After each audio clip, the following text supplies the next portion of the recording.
Hinimok po naman ng 21 mga senador ang hukuman sa Pasig na bawiin nito ang temporary restraining order laban sa implementasyon ng 85 pesos na wage increase para nga sa Metro Manila.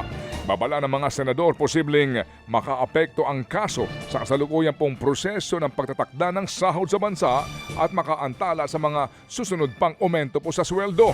Sa pahayag po ng Senado, hindi magandang maging halimbawa ang kasalukuyang kaso dahil kung maaprubahan daw ang aumento sa ibang rehiyon ay maaari po lamang lumapit sa hukuman ang sinumang employer para pigilan po ang pagpapatupad nito.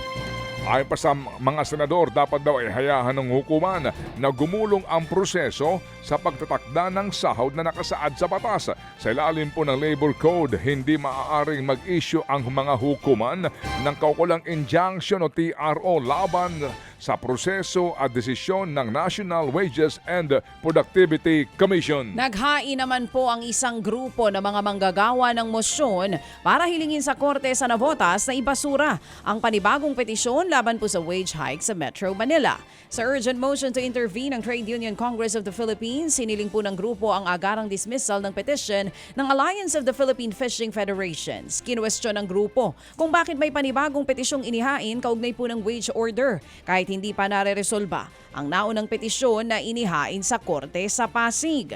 Ang giit din po ng grupo, walang sapat na batayan ang naturang petisyon dahil wala namang grave at irreparable injury sa kumpanya ang nasabing wage hike.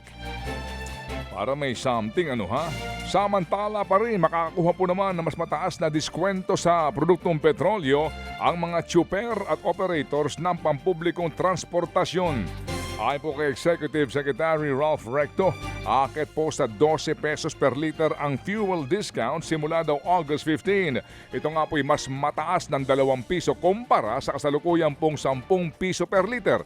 Ibig sabihin, nasa 1,800 piso po ang makukuhang diskwento po naman ng higit sa 73,000 drivers per liter bilang libong driver kada litro. Bilang tulong daw ito sa mga transport workers sa gitna pa rin po ng mataas na presyo ng produktong petrolyo. Pabor naman po ang Department of Energy at Energy Regulatory Commission sa phased out o unti-unting pagtanggal ng singil para po sa non-technical system loss mula po sa bill ng mga consumer. Ang non-technical system loss ay ang kuryenteng ninanakaw o kaya'y nawawala dahil sa sirang metro. Sabi ni Energy Secretary Sharon Garin, tama po ang Pangulo sa paniniwalang hindi dapat bayaran ng mga Pilipino ang kuryenteng nawawala dahil sa hindi episyenteng operasyon ng co-op. Pero ang giit ni Garin, kailangan itong balansehin dahil hindi po pwedeng ipasalo sa mga co-op ng buo ang system loss. Ayon kay Garin, posibleng malugi ang mga co-op at mapilitang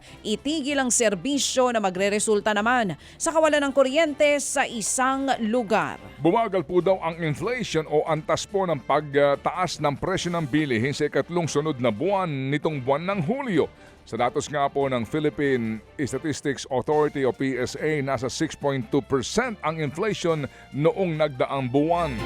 Mas mabagal daw yan kumpara sa 6.4% na naitala noong Hunyo, pero malayong mas mataas pa rin sa 0.9% noong July 2025. Ayon sa PSA, ang paghina daw po ay bunsod ng mas mabagal na inflation sa sektor daw ng transportasyon, gastusin sa edukasyon at restaurant and accommodation services. Siguro na taga-planetang Mars ang nag-survey nito Sa kabila niyan, malaki pa rin daw po ang ambag ng presyo po ng pagkain, pati housing, tubig at kuryente sa pagpapanatili po ng mataas na inflation rate. Mga kapatid, patuloy po kayong tumutok sa 105.9 True FM para sa totoong balita, impormasyon, music and entertainment. Mag-subscribe sa aming YouTube channel at podcast at sundan nyo kami sa Facebook, Instagram, X at TikTok sa True Network PH. Bisitahin din po ang aming official website, truefm.ph. At panoorin din kami sa True TV Signal, Channel 19. Kami po ang 105.9 True FM. Laging true sa'yo, kapatid.